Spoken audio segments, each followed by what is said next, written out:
Bueno, para continuar, lo que vamos a hacer es desarrollar el otro eje temático de la clase que tiene que ver justamente con la comunicación, una arista en realidad fundamental dentro de lo que es el comportamiento organizacional y principalmente lo que tiene que ver con las estructuras de grupo, porque un grupo funciona en cierta forma gracias a este proceso de la comunicación, ¿sí? Entonces es una variable que todas las organizaciones que tienen que tener muy bien en cuenta.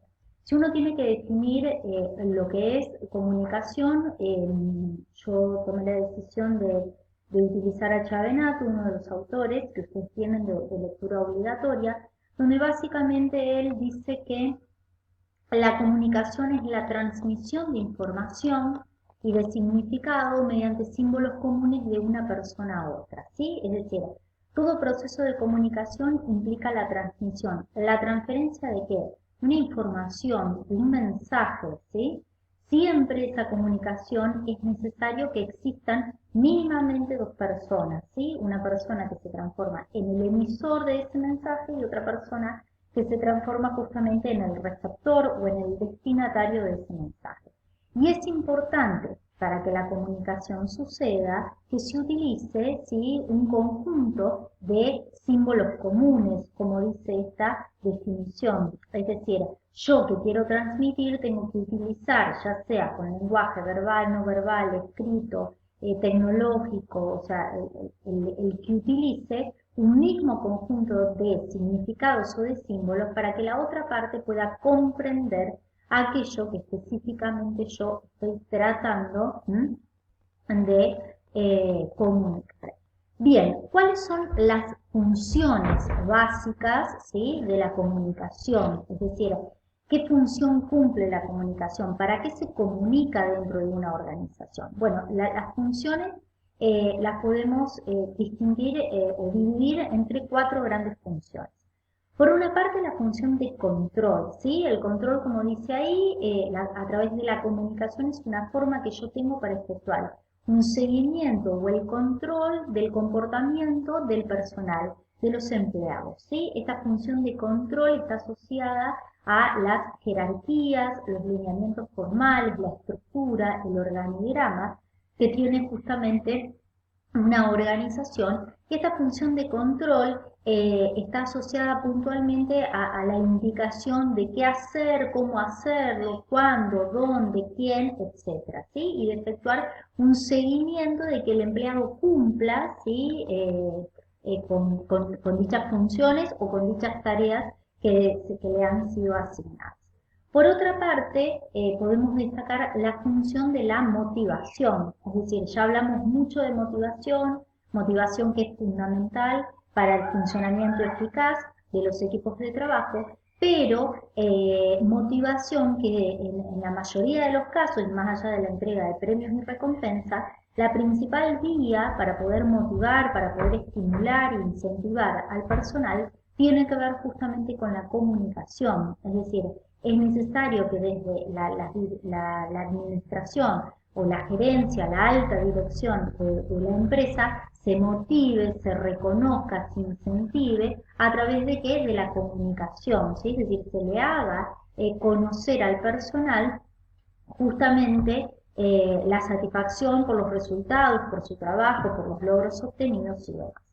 Por otra parte, cumple la función de información, ¿sí? ¿Por qué? Porque es una eficiente, es una forma de transmitir información que es fundamental para la toma de decisiones, ¿sí? Nosotros sabemos que en administración la piedra angular, es decir, sobre el instrumento principal o la función principal en torno a la cual gira todas las acciones que se puedan llevar a cabo administrativamente en una organización, tienen que ver con la toma de decisiones, es la función principal.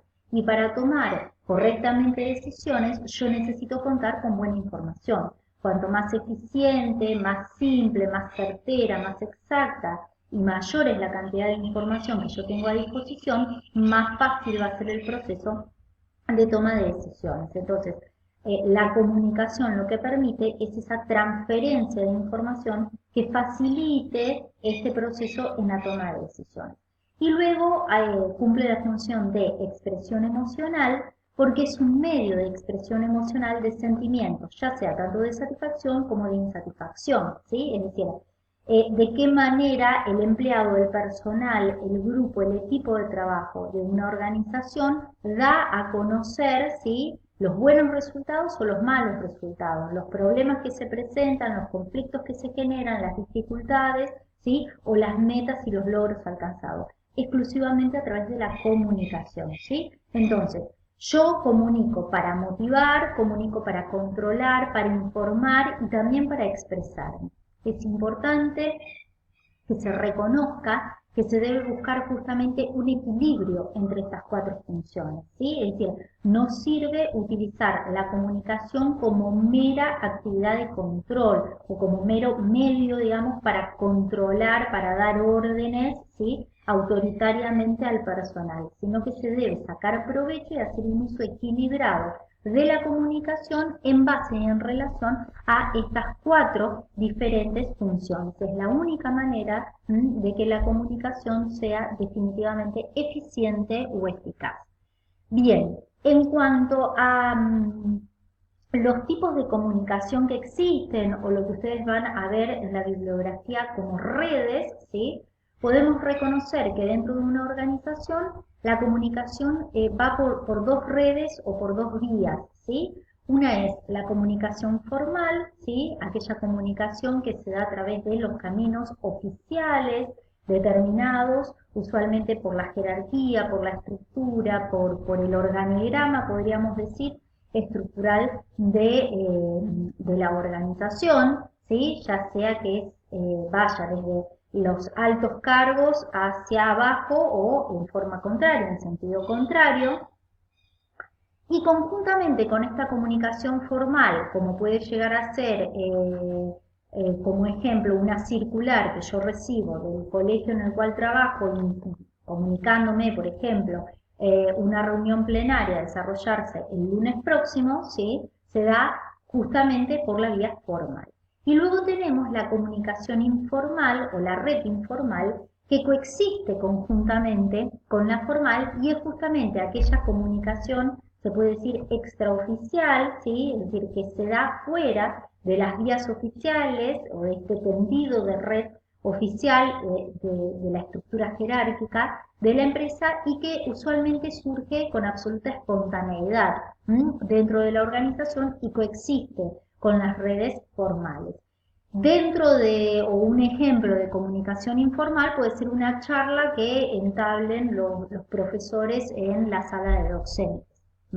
Por ejemplo, habitualmente esta comunicación informal, que es más espontánea, está justamente asociada al surgimiento de rumores, comentarios, ¿sí? Es decir, la vía informal siempre es una vía que en cierta forma atenta contra la formalidad, por eso también es bueno buscar un equilibrio y para tratar de evitar y en cierta forma neutralizar el rumor como un ruido en la comunicación, principalmente asociado a la comunicación informal, es que desde la arista formal se esté permanentemente comunicando, si se quiere, al personal, porque es la manera de contrarrestar, digamos, el comentario, el rumor, de evitar el conflicto, etc.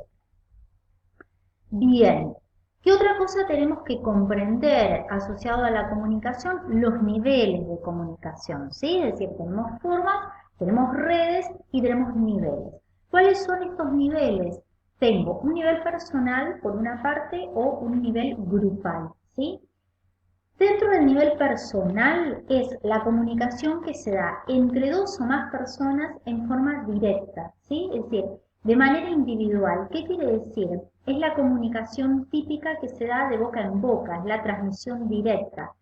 No necesariamente tiene que ser exclusivamente entre dos personas, ¿sí?, sino que puede ser desde una persona hacia un grupo, ¿sí? Es decir, una comunicación personal, una comunicación directa ocurre cuando, por ejemplo, el jefe o el gerente de finanzas, ¿sí?, da a conocer e informa al equipo directivo de la organización y a sus accionistas sobre el balance, ¿sí?, de cierre de ejercicio económico de la empresa. Es personal, es directa, es cara a cara, pero se da desde una persona hacia un grupo, ¿sí? O si no, puede ser una conversación entre dos compañeros de trabajo, una conversación, la conversación que yo tuve con el profesor para organizar esta clase, ¿sí? Esta es un nivel de comunicación de carácter personal.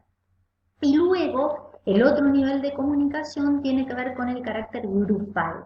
El carácter grupal es aquella información que se transmite desde un grupo hacia otro grupo diferente, es decir, desde una empresa hacia otra, desde diferentes áreas o diferentes departamentos. Es decir, ya acá no hay una comunicación individual, sino que es una comunicación grupal, desde un grupo hacia otro grupo. Habitualmente también lo que puede suceder es que en esta comunicación grupal haya una persona, ¿sí?, que sea quien ejecute este proceso de comunicación en representación de ese grupo.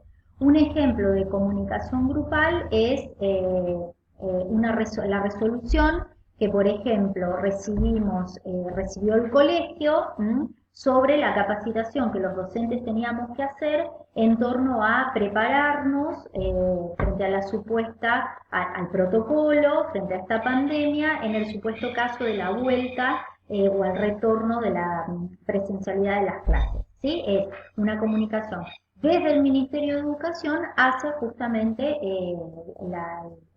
el colegio como organización, como organización educativa, o la comunicación de una capacitación que puede dar, por ejemplo, la Cámara de Comercio Exterior o la Subsecretaría de Comercio Exterior de la provincia de Santa Fe para de las empresas exportadoras de la ciudad, por ejemplo, ¿sí? Este es el tipo de comunicación grupal, ¿sí? Por eso hablamos de niveles de comunicación. Bien. Proceso de comunicación, ¿sí? Es decir, cuando nosotros planteamos los objetivos de la clase, uno era que ustedes puedan hacer un análisis crítico y una interpretación de este proceso de la comunicación.